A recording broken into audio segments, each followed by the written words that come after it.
अब अगर आपको इस रास्ते पे सक्सेसफुल होना है कि मतलब आपको आईआईटी में पहुंचना है, आईआईएम्स में पहुंचना है, मेडिकल में टॉप कॉलेज में पहुंचना है, तो क्या चाहिए? हार्डवर्क से काम हो जाएगा? आराम से सोचो, आराम से सोचो। ये जो सोच है ना हमारी, वो बड़ी खतरनाक बनी हुई है। उसी सोच पे क्वेश्चन मार्क लगाना है। हार्डवर्क सबसे ज्यादा कौन करता है? एक रिक्शे वाला, लेबरर। सक्सेसफुल हो जाता है वो? ऐसे बच्चे देखे हैं जो बहुत हार्डवर्क करते हैं और तब भी नहीं हो पाता उनका, और ऐसे बच्चे हैं जो इतना हार्डवर्क नहीं करते हैं, अपनी लाइफ में एक बैलेंस बनाते हैं, मतलब घूमते फिरते भी है, मजे भी करते हैं, साथ साथ में पढ़ाई भी करते हैं और वो टॉप कर जाते हैं। इसका मतलब क्या है? हार्डवर्क पे क्वेश्चन मार्क लगाओ। हार्डवर्क इंपॉर्टेंट है, लेकिन हार्डवर्क भी अगर सही डायरेक्शन में ना किया जाए तो बकवास है। समझ रहे हो? सक्सेस यहां है, आप वहां भाग रहे हो पूरी जान लगा करके पागलों की तरह। कभी सक्सेसफुल हो सकते हो? हार्डवर्क तो कर रहे हो, क्यों नहीं हो सकते? डायरेक्शन ही गलत है। सबसे पहले क्या चाहिए? एक सही डायरेक्शन चाहिए, सबसे पहले, मोस्ट इंपॉर्टेंट। मतलब कि जिस डायरेक्शन में हम भाग रहे हैं, पहले हमको उसको समझना है कि हम सही डायरेक्शन में भी भाग रहे हैं या इसलिए भाग रहे हैं क्योंकि सब भाग रहे हैं। या ये कहो, हो सकता है ये जो सब भाग रहे हैं उसमें से कुछ लोगों के लिए वो डायरेक्शन सही हो, हमारे लिए गलत हो। समझ पा रहे हो? पता कैसे चलेगा कैसे पता लगेगा? एक्सीलेंट। देखो क्या है, सिर्फ दो पैरामीटर्स हैं जिसके ऊपर हमको दिमाग लगाना है। एक है कंपटीशन, एक है कंसंट्रेशन पावर। जहां पर भी कंपटीशन ज्यादा है, मतलब क्या है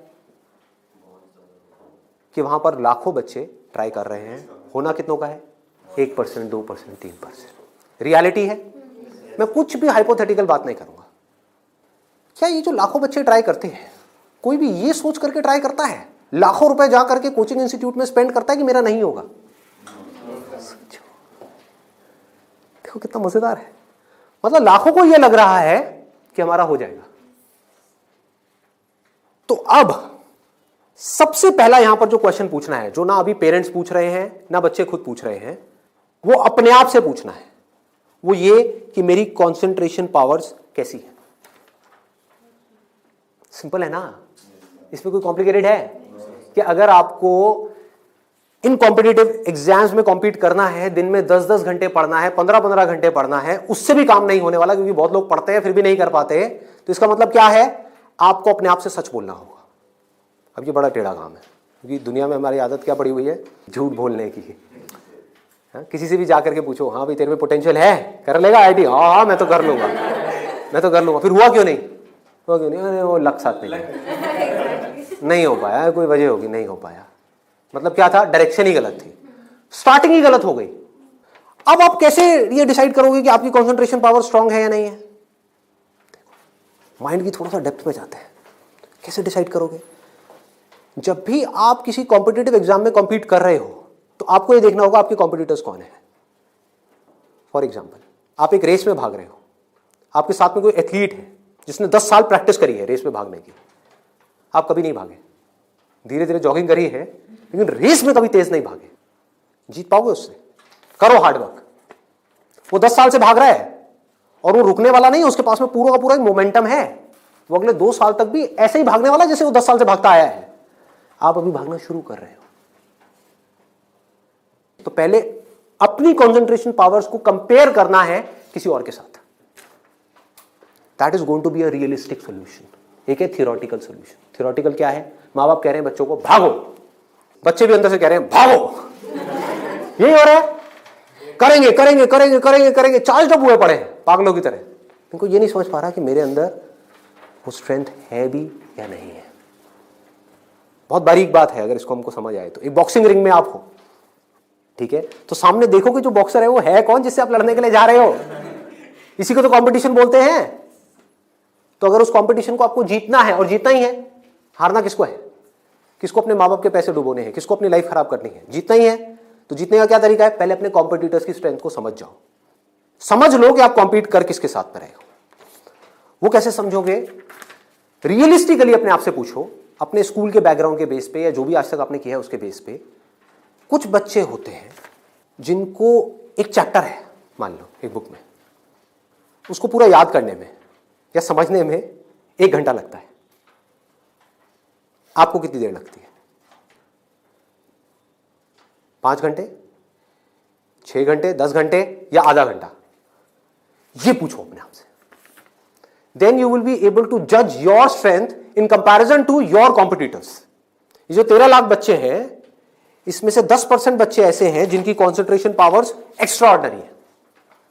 उनसे अगर आप कॉम्पीट कर रहे हो तो एटलीस्ट आपकी कॉन्सेंट्रेशन पावर्स एक्स्ट्रा ऑर्डिनरी होनी ही चाहिए। और कॉन्सेंट्रेशन पावर एक दिन में एक्स्ट्रा ऑर्डिनरी नहीं होती है, ये प्रैक्टिस है। मतलब उन्होंने कई सालों तक इसकी प्रैक्टिस करी है, तब जाके उनकी कॉन्सेंट्रेशन पावर एक लेवल तक पहुंची है। तो आप अपने आप से ईमानदारी से सवाल पूछो तो सही कि आपकी कॉन्सेंट्रेशन पावर है कैसी। अगर एक्स्ट्रा ऑर्डिनरी है और आप ऐसे कंपटीशन में जा रहे हो जहां पे कंपटीशन बहुत हाई है, तो आपके सक्सेसफुल होने के क्या चांसेस हैं? क्या 100% है? पूछो अपने आप से, दिमाग को खोलो। दिमाग बंद हुआ पड़ा है लोगों का। आईआईटी में लोग कहां से आते हैं? सिर्फ दिल्ली से आते हैं? सिर्फ बॉम्बे से आते हैं? कहां से आते हैं? ऑल ओवर इंडिया से। मान लो 1 लाख बच्चे ऐसे हैं इंडिया में, अलग अलग स्कूल्स में, जो अपनी अपनी क्लास में टॉपर हैं। उनको क्या लग रहा है कि मेरी स्ट्रेंथ बहुत तगड़ी है। ये बात हो रही है टॉपर्स की। लेकिन जब वो जाएंगे कॉम्पीट करने, तो और भी ऐसे टॉपर्स आए होंगे जो उनसे भी आगे होंगे। आप समझ गए?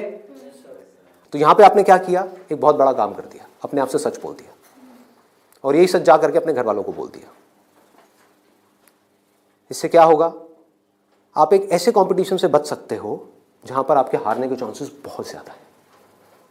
क्योंकि एक्चुअल में कंपटीशन है किसके बीच में? देखो, उन लोगों के बीच में जिसमें पोटेंशियल है। एक रेस हो रही है ओलंपिक्स में, वो किसके लिए है? जिसने बहुत प्रैक्टिस करी है, जिसके अंदर पोटेंशियल है, स्टैमिना है, फोकस करने की पावर्स है, डिस्ट्रैक्शन से वो अपने माइंड को हटा सकता है, उसके लिए है ना। सबके लिए तो नहीं है। अगर सबको भगा दिया जाए उस रेस में तो क्या होगा? क्योंकि उसमें जीतने के बाद गोल्ड मेडल मिलता है, अखबार में फोटो आती है। अखबार में फोटो आती है ना, इन कोचिंग इंस्टीट्यूट्स की फोटो आती है, नाम लिखे होते हैं, ऑल इंडिया रैंक ये है, ये है, ये है। उसको देख करके क्या होता है माँ बाप की हालत? उनको उसकी फोटो नहीं दिख रही होती, अपने बच्चे की फोटो दिख रही होती है। यहाँ पे आने वाले इतने साल बाद मेरे बच्चे की फोटो होगी, मेरी बेटी की फोटो होगी, उसकी ये रैंक होगी। यहाँ से क्या हो रहा है? हम अननेसेसरी अपनी एक ख्याली दुनिया खड़ी कर रहे हैं। पेरेंट्स ने अपने दिमाग में एक ख्याल बना लिया। अब यहाँ तक प्रॉब्लम नहीं है, उन्होंने वो ही किया जो होना था। सबके साथ होता है, कौन नहीं चाहेगा? गड़बड़ कहाँ हुई? आप भी इस खेल को नहीं समझ पाए, आप समझ ही नहीं पाए हो क्या रहा है। ये जो कोचिंग इंडस्ट्री है आज की डेट में 1.5 लाख करोड़ की इंडस्ट्री है। ये पैसा कहाँ से आ रहा है? हम सबसे आ रहा है, हमारी जेब से आ रहा है। तो अगर इस खेल को हम समझ जाएं, हमारे पेरेंट्स नहीं भी समझ पा रहे क्योंकि वो तो सपने देखेंगे ही, और हम जाकर के बोले ये सपना आप अभी रोक दो, इस पे लगाम लगाओ, देखो पहले कि आपका बच्चा कहां स्टैंड करता है। गाड़ी आपके पास में 800 और कॉम्पीट करने की बात कर रहे हो फेरारी वालों से। बट इसका मतलब ये नहीं है 800 बुरी है। आप समझ गए मेरी बात? रेस में बुरी है, बट दिल्ली की सड़कों पे, पुरानी दिल्ली में फेरारी अच्छी है, 800 अच्छी है? 800 अच्छी है, ज्यादा सक्सेसफुल है। बट वही अगर उस रेस में चली जाए जिसमें सब भाग रहे हैं और सारी 800 नहीं है, फरारीज है, एक से एक फरारीज है, किसमें कितनी आग लगी हुई है वो आपको पता ही नहीं है। आप समझ पा रहे हो? कोई आ रहा है कहीं से, उस बच्चे में कितनी आग है और कितना पोटेंशियल है वो आप सपने में भी नहीं सोच सकते, और आप उससे लड़ने की बात कर रहे हो। किस बेस पे? क्योंकि मेरे घर वालों ने ये सपना देखा है और मुझे सपने को सच करना है। पोटेंशियल है या नहीं है? पूछो अपने आप से, तो आपको क्लियर कट जवाब मिलेगा। Clear cut. 10% लोग ऐसे होते हैं जिनमें एक्चुअल में पोटेंशियल है इन एग्जाम्स में कॉम्पीट करने का। तो if you are there in that top 10% category, तो अब आपका हार्डवर्क यहां पे काम आने वाला है। Depending upon your hard work, बशर्ते आपके अंदर पोटेंशियल हो। फॉर एग्जाम्पल फेरारीज की रेस हो रही है, उसमें आपने पूरी जान लगा दी, एक सेकंड के लिए भी डिस्ट्रैक्ट नहीं हुए। ठीक है, डिस्ट्रैक्ट होने में 1 सेकंड लगता है। डिस्ट्रैक्शंस वाला मेरा सेशन है पावर ऑफ फोकस, वो देखा होगा आप लोगों ने। बहुत तरह की डिस्ट्रैक्शंस है। मान लो आप हो तो फेरारी, लेकिन डिस्ट्रैक्ट हो गए, रुक गए, रेस यहां हो रही है, आप यहां चले गए, आउट है कि नहीं? तो आपको पूरी तरह से फोकस्ड रहना पड़ेगा, हार्डवर्क करना होगा, डेडिकेशन चाहिए, डिजायर चाहिए, सब कुछ चाहिए। लेकिन सबसे पहले क्या चाहिए? इंजन में दम होना चाहिए, अंदर वो पोटेंशियल होना चाहिए, एक्स्ट्रा ऑर्डिनरी कॉन्सेंट्रेशन पावर्स होनी चाहिए। ये बात हमको समझ क्यों नहीं आ रही है? अब क्यों चाहिए कंसंट्रेशन पावर्स, कभी सोचा है? दो तरह के काम है इस दुनिया में, एक वो जिसमें हमारा इंटरेस्ट है, दूसरा वो जिसमें इंटरेस्ट नहीं है। जहां इंटरेस्ट नहीं है वहां पर कंसंट्रेशन पावर्स का स्ट्रांग होना बहुत जरूरी है, जहां है वहां पर नहीं है, क्योंकि वहां तो ध्यान लग जाता है। वीडियो गेम खेलने के लिए कंसंट्रेशन पावर चाहिए क्या? क्यों? क्यों? इंटरेस्ट है तो वहां पर कंसंट्रेशन हो जाता है, खेलने में कंसंट्रेशन हो जाता है, और बहुत सारी चीजों में कंसंट्रेशन हो जाता है। पढ़ाई में हमें कंसंट्रेट करना पड़ता है और चाहिए ही चाहिए, क्योंकि पढ़ाई में 99.99% लोगों का इंटरेस्ट नहीं होता, तो कैसे पढ़ाई में क्रैक कर पाएंगे? तब जब अपने ध्यान को ऐसी जगह पे रोकना आता हो जहां पे हमारा इंटरेस्ट नहीं है।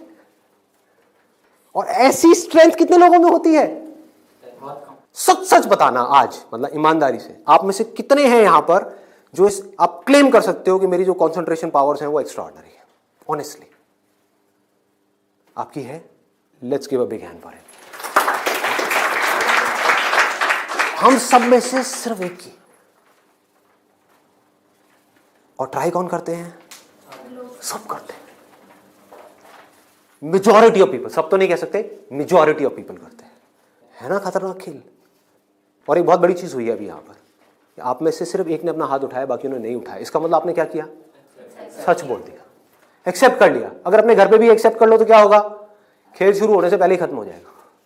अगर ये मेजॉरिटी ऑफ बच्चों को समझ आ जाए, इंडिया में लाखों बच्चे मेरी वीडियोस देखते हैं, उनको समझ आ जाए और वो अपने आप से सच बोल दें, अपना हाथ ऊपर ना करें, अपने घर पे जाकर के बोल दें मेरी कंसंट्रेशन पावर एक्स्ट्रा ऑर्डिनरी नहीं है। हाँ, मेरी क्लास में कुछ 4 बच्चे हैं उनकी है, वो भी कॉम्पीट करने जा रहे हैं, उनको करने दो, मुझे नहीं लगता कि मैं जीत पाऊंगा इस खेल में। हाँ, कुछ और ऐसे खेल हैं जहां पर मैं फाड़ दूंगा, तो क्या होगा? अब क्या आपके पेरेंट्स भेजेंगे आपको? पहले ही बोल दो, आपने भेजना है भेज दो, लेकिन आपका पैसा डूबेगा। 5 लाख डुबोने हैं, डुबो दो। भेजना है भेज दो, मुझे पता है मेरा नहीं हो पाएगा। ये झूठ है, ये नेगेटिव थिंकिंग है, या ये रियलिस्टिक थिंकिंग है? समझो, realistic thinking, that is the biggest thing जो हमको समझना है। पॉजिटिव थिंकिंग का लोग मतलब क्या निकालते हैं कि मेरे पास में मारुति 800 है और मैं ये एक्सेप्ट ही ना करूं कि मेरे पास में मारुति 800 है, मैं अपना एक ख्याल बना लूं कि मेरे पास में फेरारी है और जाकर के कॉम्पीट करूं ऐसे लोगों के साथ में जिनके पास में एक्चुअल में फेरारी है। फर्क पता लग रहा है? और ऊपर से अपने आप को पॉजिटिवली अंदर से मोटिवेट करता रहा हूं। घर वाले भी मुझे रोज फोन करके, नहीं बेटा तू कर सकता है, कर सकता है, कर सकता। रियलिटी को देखो ही ना, अपनी स्ट्रेंथ को देखो ही ना, अपनी आंखें बंद कर लो, सच बोलो अपने आप से। जीत सकते हो तो लड़ो, नहीं जीत सकते तो कोई ऐसी जगह पे जाओ जहां पे आप जीत सकते हो, या बेटर स्टिल जहां पे कोई कंपटीशन ही ना हो। आगे बढ़ते हैं। दूसरा क्या है? ये तो हो गई पहली कैटेगरी, एक्स्ट्रा ऑर्डिनरी, जो यहां पर अभी कोई भी नहीं मिला, सिर्फ एक मिला है। दूसरा है ऑर्डिनरी। 90% लोग एक क्लास में, 90% स्टूडेंट्स इंडिया में वो इस सेगमेंट में आते हैं। अब मजे की बात क्या है, ये जो कोचिंग इंस्टीट्यूट्स हैं, इनकी दुकानें कैसे बच्चों से चल रही है? ऐसे बच्चों से। कुछ रोल मॉडल्स दिखा करके, देखो हमारे इंस्टीट्यूट से ये है, उन्होंने ये कर दिया, जनता को लेकर के आएंगे, जितनी ज्यादा भीड़ आ जाए उतना अच्छा। तो इस पूरी प्रॉब्लम को अगर सॉल्व करना है तो कौन करेगा? एक स्टूडेंट ही कर सकता है। आप चाहो तो स्टैंड ले सकते हो। स्टैंड मतलब क्या? सच बोल दो। ऑर्डिनरी लोग 90% ये कहां जा रहे हैं? हाईली कॉम्पिटिटिव फील्ड्स में जा रहे हैं। क्यों जा रहे हैं? क्योंकि सब जा रहे हैं, क्योंकि उन्हें लग रहा है कि मेरा हो जाएगा। मैं ये नहीं कह रहा कि अगर आप ऑर्डिनरी हो और एक हाई कॉम्पिटिशन वाली फील्ड में जा रहे हो तो आपका नहीं होगा। I am not saying that the possibility is 0%, I am saying possibility is 1%। Genuine है वो भी तब है अगर आप मेहनत करो तो। अगर वहां जाकर के मेहनत ही ना करो तब तो बिल्कुल नहीं होगा। अगर आप बहुत मेहनत करो तो 1%। क्योंकि मैं हिम्मत नहीं तोड़ूंगा ऐसे लोगों की। लाखों ऐसे स्टूडेंट्स हैं जो आज की डेट में ऐसा कर रहे हैं, बट ये वीडियो मैं सिर्फ अभी करंट सिचुएशन के लिए नहीं बना रहा, मैं आगे तक देख रहा हूं। आने वाले 20 साल, 50 साल, 100 साल आगे तक देख करके चल रहा हूं कि इंडिया की प्रॉब्लम्स का अगर हमको सोल्यूशन निकालना है, अनएम्प्लॉयमेंट का सोल्यूशन निकालना है, डिप्रेशन का सोल्यूशन निकालना है, तो वो सोल्यूशन क्या है? मेरी सोच वहां पर चल रही है। इसकी वजह से होगा क्या? अभी जो ऑलरेडी ऐसे ऑर्डिनरी स्टूडेंट्स हैं और वो ऐसी जगह पे चले गए हैं, तो उनकी हिम्मत टूट जाएगी इस वीडियो को देख करके। तो मैं उनको क्या कहूंगा? उम्मीद है, लगा दो जान। बस साथ में क्या कहूंगा उन पेरेंट्स को जो अब ऐसा गेम खेलने वाले हैं, उन स्टूडेंट्स को क्या कहूंगा? मोस्ट इंपॉर्टेंट, जो मुझे देख रहे हैं, बड़ा सिंपल है कि अपने पेरेंट्स को जाकर के कहो, मुझे नहीं लगता कि मेरे में पोटेंशियल है, मुझे नहीं लगता कि मैं कर पाऊंगा, हाँ 1% चांस है। सच बोल दो, बोलो मैं ये नहीं कह सकता मैं कर ही नहीं सकता, 1% चांस, 99% चांस है मैं नहीं कर पाऊंगा। मैं जानता हूं अपने आप को, आप नहीं जानते, मैं जानता हूं, मुझे पता है अंदर से कि मैं क्या हूं, मुझे पता है अंदर से कि मेरे अंदर कितनी आग है, कितना पोटेंशियल है। मैं अपने दोस्तों के साथ में बैठ के पढ़ा हूं, मुझे पता है अंदर से कि मैं क्या हूं। तो आप क्या कहोगे? सच बोलोगे अपने घर वालों को जाके कि देखो, अगर आप मुझे 2 साल तक की कोचिंग कराओगे, उसमें मान लो ₹1,00,000 साल की फीस हो गई, प्लस रहना खाना पीना what ever it is, total मान लो 2 साल में कितना खर्चा आया? 4-5 लाख रुपए, 5 लाख मान लेते हैं। तो आप बोलोगे अपने घर वालों को जाकर के, अगर अभी भी ये सब सुनने के बाद भी आप कहते हो कोई बात नहीं बेटा 1% चांस है तू कर ले, तो मैं आपको एक बेटर ऑप्शन देता हूं, प्रैक्टिकल रियलिटी के बेस पे। यहां पे अगर आपके पेरेंट्स आपके ऊपर दाव लगाते हैं, जीतने के चांसेस क्या है पेरेंट्स के? 1:100। इससे बेटर ऑप्शन क्या है? गोवा जाओ। Seriously, I am serious about it, मजाक नहीं कर रहा। गोवा जाओ, वहां पे कैसीनोज हैं, वहां पे अगर आप 5 लाख रुपए लगाते हो, एक रूले करके गेम है, पता है आप लोगों को? सारे जुआरी हैं क्या यहाँ पे? रूले गेम है जिसमें एक बॉल घुमाते हैं, 36 नंबर होते हैं और एक 0 होता है। वहां पे अगर आप 1 नंबर पे पैसा लगाते हो और वो नंबर आ जाता है, तो 1 रुपए आपका बन जाता है 36 रुपए। जीतने की प्रोबेबिलिटी क्या है? 1:37। यहां पर क्या है? 1:100। वहां पर क्या है? 1:37, मतलब इससे डबल से भी ज्यादा है। तो अपने पेरेंट्स को सजेशन दो कि जुआ खेलना ही है तो ये बेटर ऑप्शन है, खेलते हैं ना, मेरी जिंदगी क्यों दांव पे लगा रहे हो, मुझे तो बचने दो। अरे खेलना है तो मिलके खेलते हैं, जाओ अपने पेरेंट्स के साथ में, उनको गोवा लेकर के जाओ, अपनी पार्टी करना, और एक दिन जाना ले आकर के 5 लाख रुपए एक टेबल पे रख देना। अगर वो नंबर आ गया तो कोई भी नंबर चूज कर लो, आपके पेरेंट्स चाहते हैं आप नंबर 1 पे आओ, ऑल ओवर इंडिया में आपकी नंबर 1 रैंक आए, तो 1 नंबर पे पैसा लगाओ जुए में। वहां भी 1 नंबर पे पैसा लगा रहे हैं, यहां भी 1 नंबर पे पैसा लगाओ। अगर वो 1 नंबर आ गया तो कितना मिलेगा? 5 लाख का 1,80,00,000। 1,80,00,000 उसको उठा करके बैंक में एफडी कराओ, कितना इंटरेस्ट आएगा? 12%। तो अब टाइम गया। आप मान लो टैक्स वैक्स काट के 7-8% भी आ गया आपके हाथ में, महीने का ₹1,00,000, साल का 12 लाख रुपए। सोचो क्या ये प्रैक्टिकल है या नहीं है? जो बात मैंने बोली है थियोरेटिकल है, प्रैक्टिकल है? वहां भी जुआ है, यहां भी जुआ है। आप भी बोल रहे हो हाँ शायद मेरा हो जाएगा, पेरेंट्स भी कह रहे हैं हाँ शायद इसका हो जाएगा। प्रोबेबिलिटी हमारे सामने है, आपके होने की जो प्रोबेबिलिटी है वो हमारे सामने है। हाँ अगर आप एक्स्ट्राऑर्डिनरी में हो तो बात अलग है, मैं उसकी बात नहीं कर रहा। वहां पर आ गई 10% से 100%, तो वहां पर जुए का कोई कंपैरिजन नहीं है, ठीक है ना। बट अगर आप ऑर्डिनरी में हो और वहां पर जाकर के आप कॉम्पीट कर रहे हो, इससे बेटर ऑप्शन है जुआ। अगर घर वाले कहेंगे पैसा डूब गया तो जुए में, तो बोलो वो तो यहां भी डूब रहा है। हाँ? यहां भी तो डूब रहा है, फर्क क्या है? इसको बोलते हैं एक रियलिटी के बेस पर समझ करके सोच करके लिया हुआ डिसीजन। तो अब तीसरा ऑप्शन क्या है हमारे पास में? कोई ऐसा करियर चूज करो, देखो कितना मजेदार है, जहां पे आपको कंसंट्रेशन पावर की जरूरत ही ना हो, not required. If you love singing, concentration power चाहिए क्या? नहीं चाहिए, हो जाएगा। किसी खेलने में इंटरेस्ट है तो वहां पे कंसंट्रेशन पावर बहुत स्ट्रांग चाहिए क्या? हो जाएगा, घंटों तक हो जाएगा। एक है कंसंट्रेट करना पड़ता है, एक है कंसंट्रेशन हो जाता है, दोनों में बहुत फर्क है। इंटरेस्टिंग है तो कंसंट्रेशन हो जाता है, इंटरेस्टिंग नहीं है, बोरिंग है तो कंसंट्रेट करना पड़ता है, फिर चाहे वो पढ़ाई हो चाहे जॉब हो। ये छोटी सी सोच चाहिए, समझ चाहिए। अब यहां पे क्या चलेगा? इन फील्ड्स में कंपटीशन क्या है? आर्ट हो गया, स्पोर्ट्स हो गया, कोई भी क्रिएटिव फील्ड हो गई, वहां पर कंपटीशन क्या है? बहुत ज्यादा है उन लोगों के लिए जो मीडियोकर है। लेकिन अगर आपके अंदर टैलेंट है, कोई कंपटीशन नहीं है, क्योंकि दोनों का आपस में कंपैरिजन किया ही नहीं जा सकता। कोई नंबर्स नहीं है ना, ध्यान से समझो। जैसे आप किसी एग्जाम में जाते हो तो एक कंपेयर किया जा सकता है आपको किसी से, क्योंकि आपके आए 90%, किसी और के आए 99%, तो कंपैरिजन है। टैलेंट में क्या है, आपके अंदर एक तरह का टैलेंट है, किसी और के अंदर और कोई तरह का टैलेंट है। आप जो कर सकते हो वो नहीं कर सकता, वो जो कर सकता है वो नहीं कर सकता। एक सिंगर है, उसकी अलग तरह की आवाज है, कोई और सिंगर है, उसकी अलग तरह की आवाज है। अब यहां पे भी एक छोटा सा प्रॉब्लम है। प्रॉब्लम क्या है यहां पर, प्रैक्टिकली आप लोग बताओ कि प्रॉब्लम क्या है यहां पर इस तरह का कुछ करने में। स्कोप क्या होगा, क्या नहीं होगा। देखो, अगर टैलेंट हो तो स्कोप होगा या नहीं होगा, होगा। बट ऑब्वियस, टैलेंट कैसे डेवलप होता है, प्रैक्टिस। और ये भी तभी काम आएगा जब इंटरेस्ट होगा, समझ गए ना। जितना ज्यादा इंटरेस्ट होगा उतना ही ज्यादा पैशन होगा, जितना ज्यादा पैशन होगा उतना ही ज्यादा पैशन के साथ प्रैक्टिस करोगे, जितना प्रैक्टिस करते चले जाओगे उतना ही टैलेंट बढ़ता चला जाएगा, जितना आपका टैलेंट बढ़ता चला जाएगा आपके लिए कंपटीशन उतना ही कम होता चला जाएगा।